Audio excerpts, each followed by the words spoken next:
Welcome to the Learning Pines YouTube. We hope this video helps. You start by preparing the project and enabling a compatible theme. Open Build.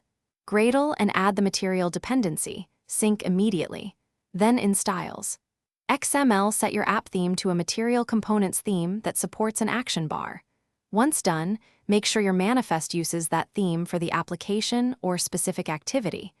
You're doing this first because the theme controls whether the platform action bar appears. Without it, subsequent toolbar steps won't render correctly.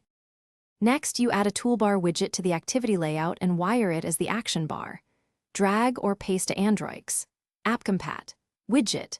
Toolbar at the top of your XML, set layout height to, @action bar size, and assign an ID.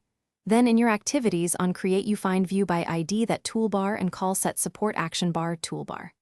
After that, configure get support action bar to set title, enable up navigation, or hide the icon. This replaces the platform bar. Finally, you implement actions and test. Create a menu XML under res/menu with items and icons, then inflate it in on Create Options menu and return true. Handle selections in on Options item selected to respond to clicks or navigation. For up, press Call Nav Controller. Navigate up or finish. If the action bar doesn't appear, make sure the theme supports action bars, your toolbar ID matches, and set support action bar runs before menu inflation. One quick tip: clean and rebuild if resources don't show immediately. Thanks for watching. Consider subscribing if we helped you.